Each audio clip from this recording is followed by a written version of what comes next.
Vous savez qu'on est à 725 jours, bien précisément, de l'an 2000. À qui appartient l'an 2000? Dean Brisson est un homme d'affaires. Il s'est fait connaître aussi dans le monde du spectacle et de la télévision. Il veut commercialiser l'an 2000 en vendant des produits. Bonjour, M. Brisson.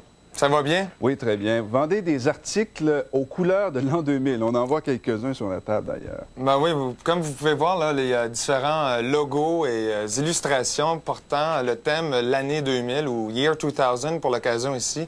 On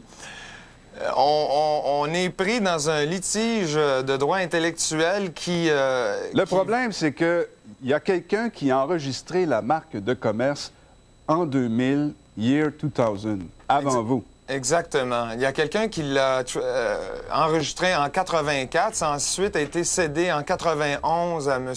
Lazarovitch, qui est le propriétaire présentement au Canada. Autrement dit, il est le seul à avoir le droit d'utiliser l'appellation en 2000, Year 2000 sur ses produits.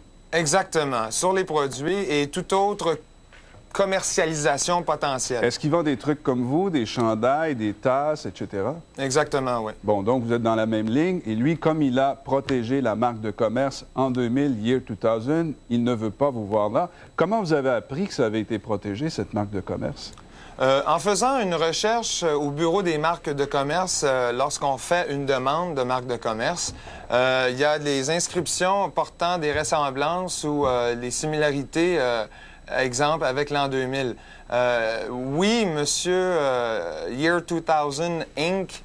A précédemment protégé Year 2000. Il a protégé l'année comme telle. Alors, nous, c'est pas ça qu'on tente de faire au bureau des marques de commerce. On tente de tout simplement se faire approuver comme une marque de commerce pour protéger notre logo officiel.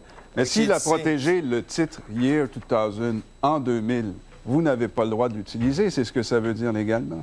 Exactement. Présentement, il y a une injonction intermédiaire qui nous empêche de vendre tout produit jusqu'à ce que la décision du juge soit rendue. Et ça, c'est M. Lazarovitch, le propriétaire de la marque de commerce en 2000, Year 2000, qui a demandé cette injonction interlocutoire pour vous empêcher de vendre sur le marché vos produits qui font concurrence aux siens.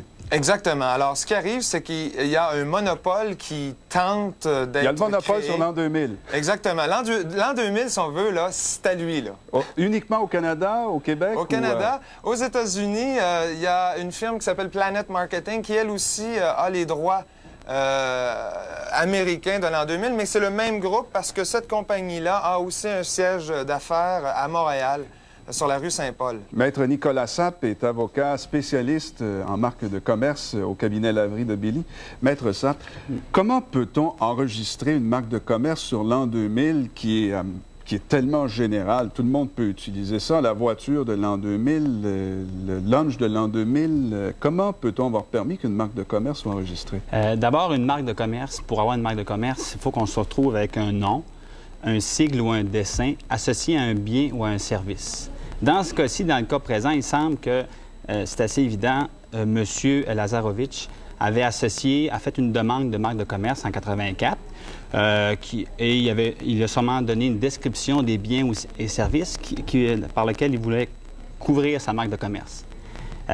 Je présume qu'il a donné une liste assez exhaustive là, de biens par lesquels il voulait... Mais la loi pouvait lui permettre d'avoir la propriété exclusive et l'usage exclusif des termes en 2000 et Year 2000 au Canada. Oui, bien, du moment que sa marque de commerce était limitée à des biens ou services décrits dans sa demande d'enregistrement. Autrement dit, s'il a dit « je veux vendre des tasses, des T-shirts », exactement ce que veut faire M. Brisson, il est possible qu'il gagne son injonction et que M. Brisson doive retirer ses produits du marché. Dans ce cas-ci, si sa marque de commerce, elle est vraiment, je ne l'ai pas vu, sa demande d'enregistrement de marque de commerce, mais si elle est vraiment limitée à des biens ou services particuliers et que monsieur, surtout s'il s'agit d'un logo, parce qu'un logo, c'est plus distinctif que la marque Year 2000. Donc, il s'agit d'un logo, il s'est fait enregistrer un logo et qu'il a mis ses produits ou ses services. Oui, monsieur a des droits sur ce logo-là. Devrait y avoir une réponse du tribunal quand, M. Brisson? On ignore. On attendait une réponse avant le 24 décembre 1997. Donc, ça devrait être dans les prochaines semaines. J'espère bien, parce Espérons que ça va venir avant l'an 2000. Espérons certainement, oui. Merci beaucoup, bonne chance. Merci. Maître Sapp. Merci. Et j'espère que nous serons l'émission de l'an 2000, peut-être, et qu'on aura le droit de le dire aussi si c'est le cas. On revient après la pause en conclusion.